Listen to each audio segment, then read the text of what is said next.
1970 साली वयाची 60 पार केलेले चिपळुणातले आप्पा चितळे घाईघाईने आपल्या घरातून निघाले. धावत पळत त्यांनी चिपळूणचा एसटी स्टँड गाठला आणि तिथे फुरफुर करत उभ्या असलेल्या एका एसटीच्या उघड्या दारातून आप्पा चितळे एसटी मध्ये शिरले आणि मग खिडकीजवळची एक मोक्याची जागा बघून स्थानापन्न झाले. त्यांच्या पाठोपाठ त्या गाडीचा कंडक्टर आतमध्ये आला. त्याने धाडकन दरवाजा लावून घेतला आणि आतापर्यंत फुरफुर करत उभी असलेली एसटीची ती गाडी मग एक गचका मारून सुरू झाली आणि एसटी स्टँडच्या बाहेर येऊन मुंबईच्या दिशेने धावायला लागले. खिडकीमधून मागे जाणारा प्रदेश बघता बघता मग कंडक्टर तिकीट काढायसाठी आपल्या जवळपास आलेला आहे हे लक्षात आल्यावर आप्पा चितळ्यांनी घाईघाईने आपल्या जवळच्या पिशवीमधलं एक पोस्ट कार्ड काढलं. ते परत एकदा नीट वाचलं. त्यावर एक पत्ता दिलेला होता, दामोदर हॉल, परळ, मुंबई. पत्र आणि तो पत्ता परत एकदा त्यांनी वाचला आणि मग पत्र आपल्या पिशवीमध्ये परत ठेवून दिलं आणि मग आलेल्या कंडक्टरला मुंबईचं एक तिकीट दे म्हणून सांगितलं. दामू भोवडाचं महिन्यापूर्वी आलेलं ते पोस्ट कार्ड आतापर्यंत आप्पा चितळ्यांनी किमान 100 वेळा वाचलेलं होतं. तरीही शेवटच्या क्षणी आपल्याकडनं काही गफलत होऊ नये म्हणून दामोदर हॉल, परळ हा पत्ता ते सारखा घोकीत होते आणि न जाणो काहीतरी गडबड झालीच तर म्हणून दामू भोवडाचं ते पत्र त्यांनी आपल्या सोबत घेतलेलं होतं.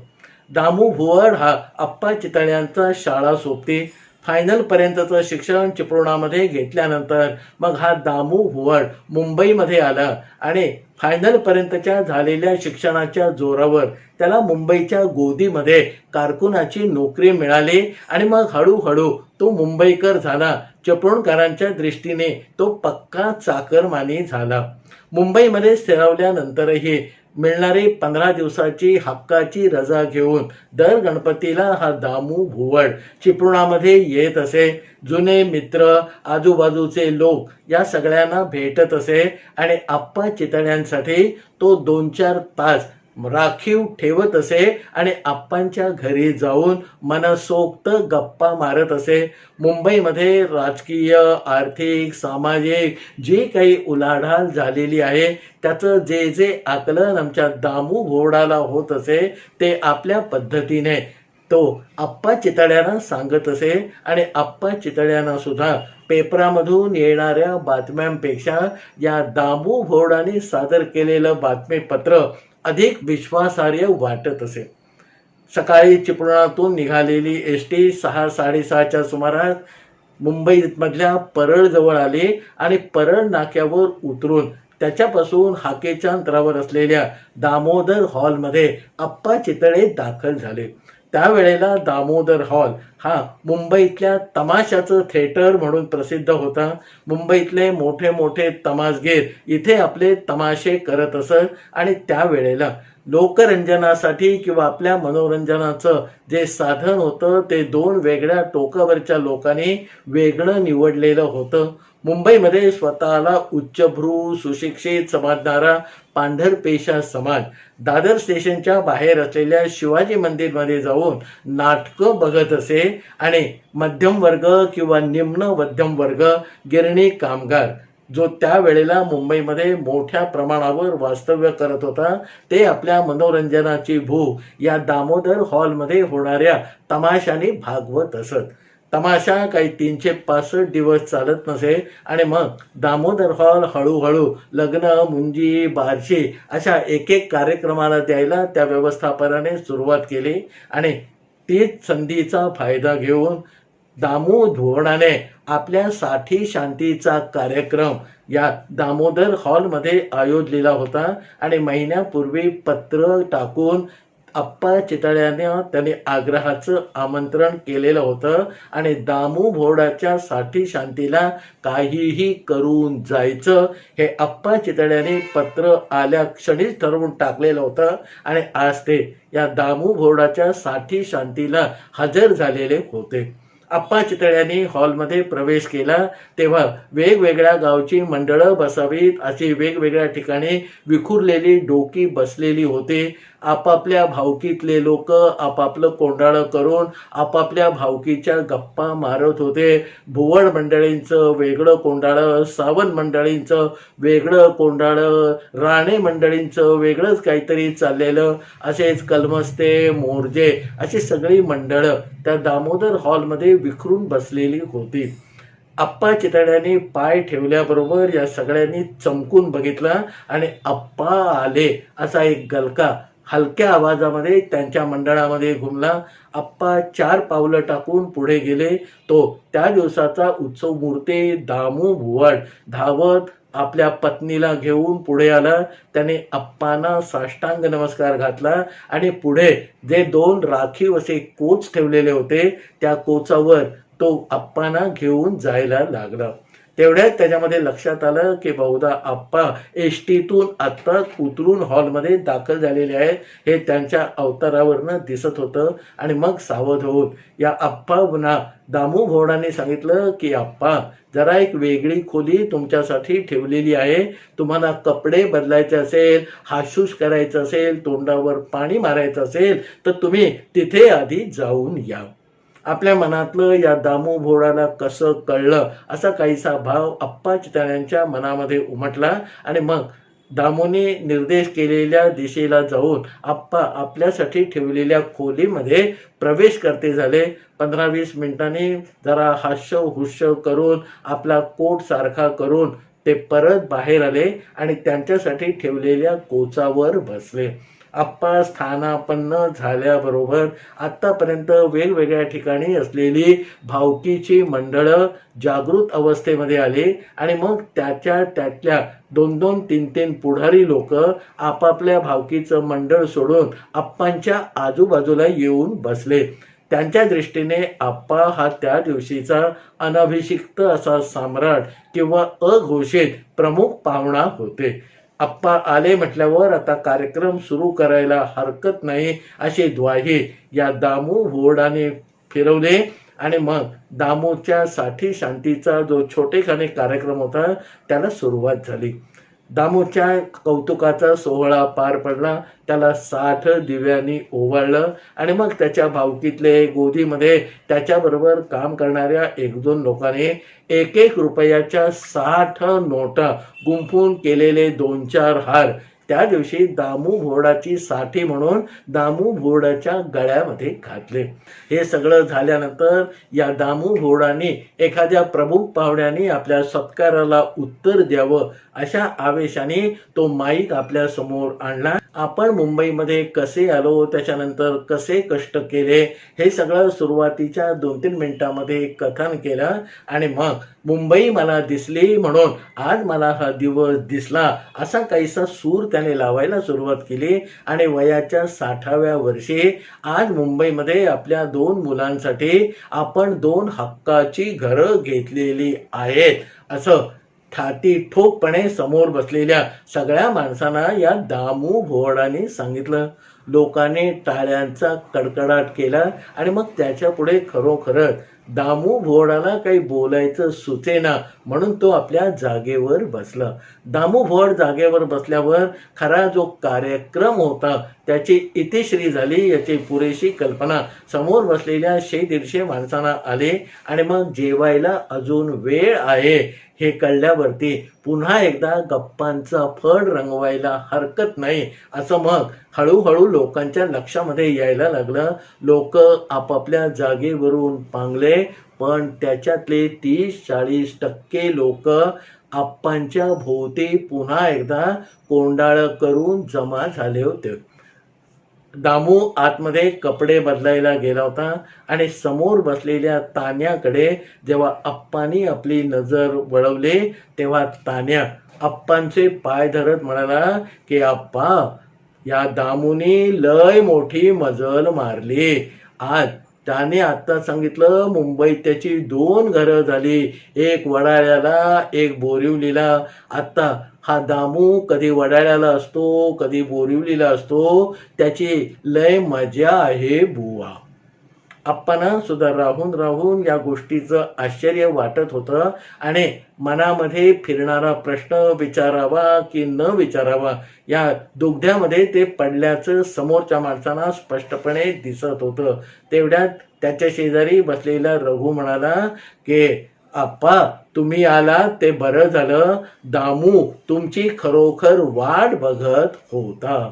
मग त्या रघुनी आपण मुंबईमध्ये आल्यानंतर काय काय पराक्रमाचे दिवे लावले, आपणही एक घर कसं घेतलं, आपल्या मुलीचं लग्न किती थाटामध्ये केलं, हे सगळं सांगायला सुरुवात केली आणि त्याने आप्पांनी याला कौतुकाची पावती द्यावी असं मनापासून वाटत होतो.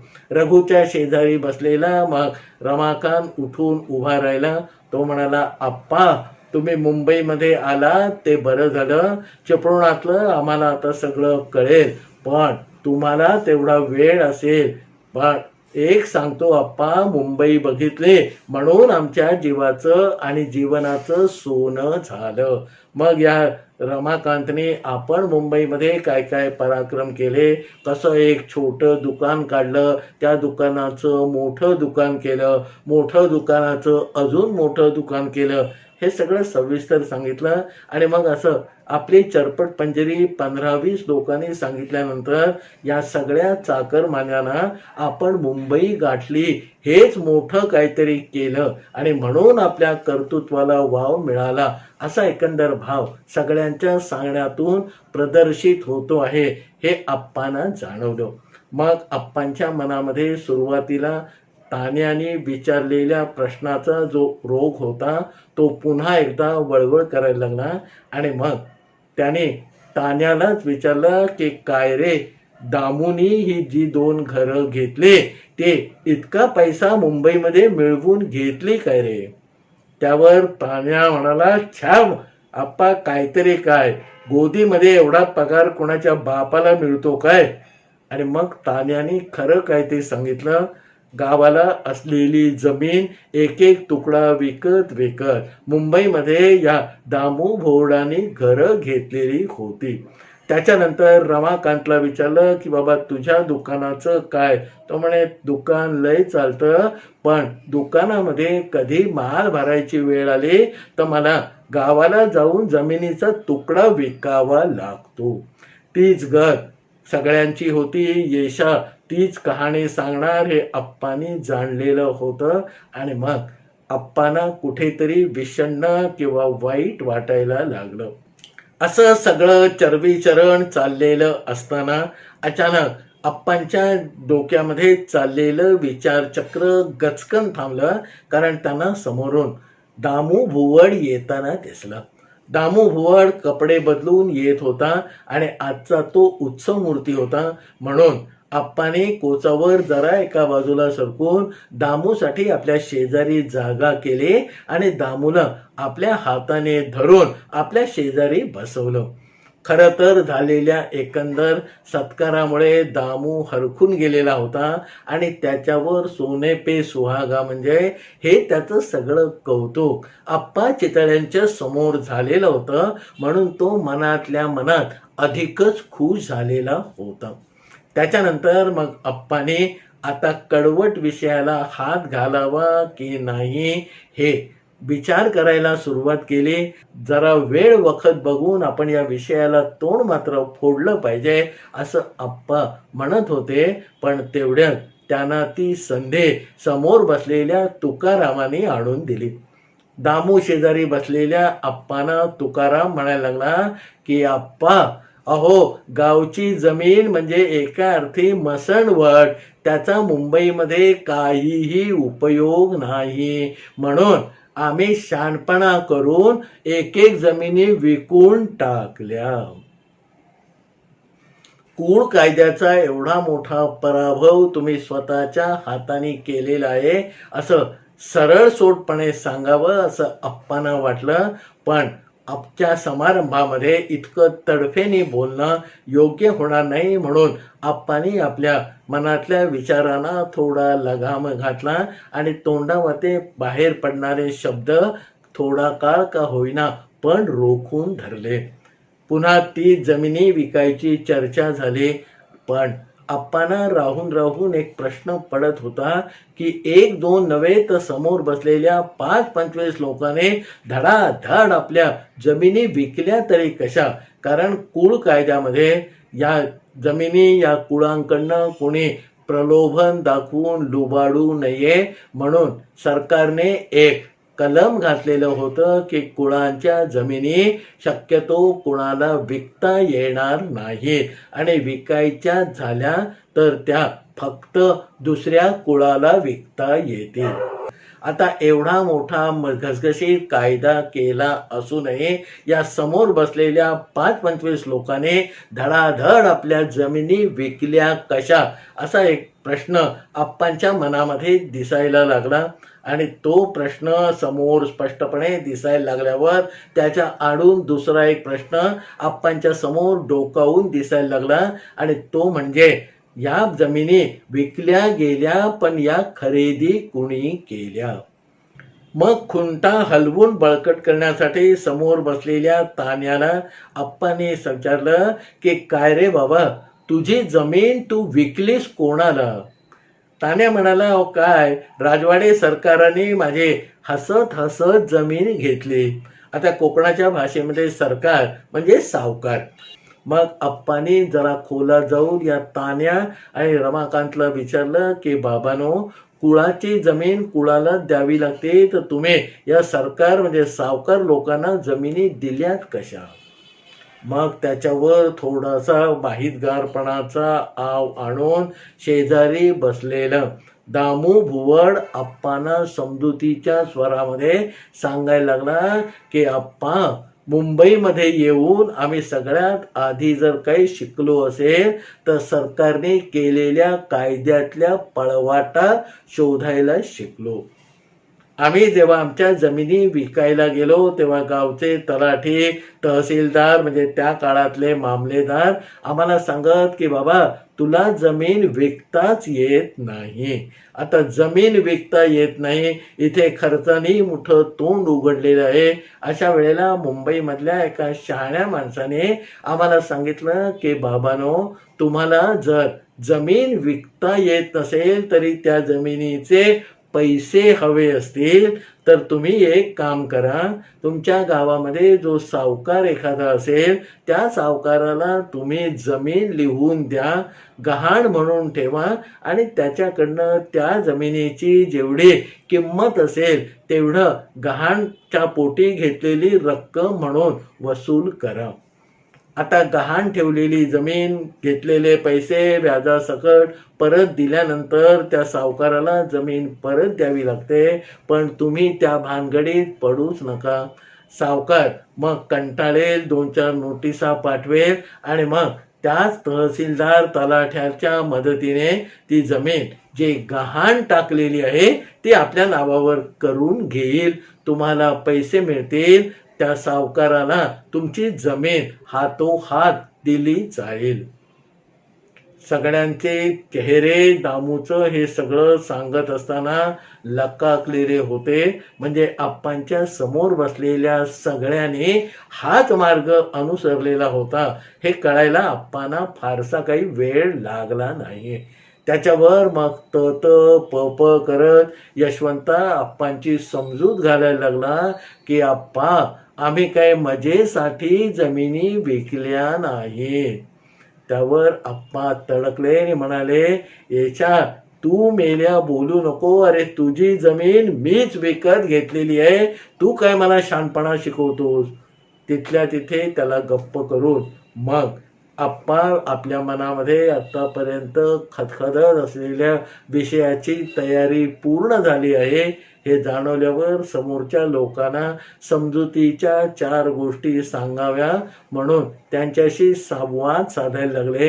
ते म्हणाले की बाबांनो, आत्तापर्यंत आमच्या वाडवडिलांनी 150, 200, 300 वर्ष आमच्या कुळाच्या जमिनी सांभाळल्या. एकेका पिढीने त्याच्यामध्ये आपल्या कष्टाने भर घातली आणि एका दिवशी सरकारने एका कायद्याने या सगळ्या जमिनी तुम्हाला देऊन टाकल्या. त्याच्यावर त्यावेळेला कोकणामध्ये माझ्यासारखे जे जमीनदार होते त्यांनी हुंक चू केलं नाही. कारण आता जमिनीचे मालक झाल्यावर तुम्ही आमच्यासारखे पैसेवाले व्हाल, तुमचे दिवस बदलतील असं आम्हाला निश्चितपणे वाटलेलं होतं. पण आज चित्र मात्र काहीतरी भलतंच दिसतं आहे. दामू भोडाने मग आप्पांना विचारलं की आप्पा, तुम्ही हे सगळं रामायण सांगितलं, पण अहो याच्या मुळाशी काहीतरी असेल ना, की आम्हाला गरज पडावी, आम्ही जमिनी विकल्या, तुम्ही म्हणताय त्या चूक झाली. मग आप्पा म्हणाले, दामू एक लक्षात ठेव, तुम्ही जमिनी घेतल्या, पण जमिनी कसायचं जे तंत्र मंत्र विद्या होती ती मात्र त्या जमीनदारांकडनं घेतली नाहीत. आम्ही पिढ्यानपिढ्या जमिनी सांभाळत होतो. शेती करायचं एक काहीतरी तंत्र आम्ही बसवलेलं होतं. साध्या भाषेत सांगायचं झालं तर कुणाने आपल्या घरी आणून टाकलेला दाणा गोटा आम्ही 3 भागामध्ये विभागत करत होतो. त्यातला एक भाग पुढच्या वर्षी दुष्काळ पडला तर कामाला यावा म्हणून, एक भाग आत्ता या वर्षीच्या खर्च पाण्यासाठी, आणि एक भाग हा अडीनडीला दुसऱ्या कोणाला मदतीला लागला तर काढून ठेवलेला असेल.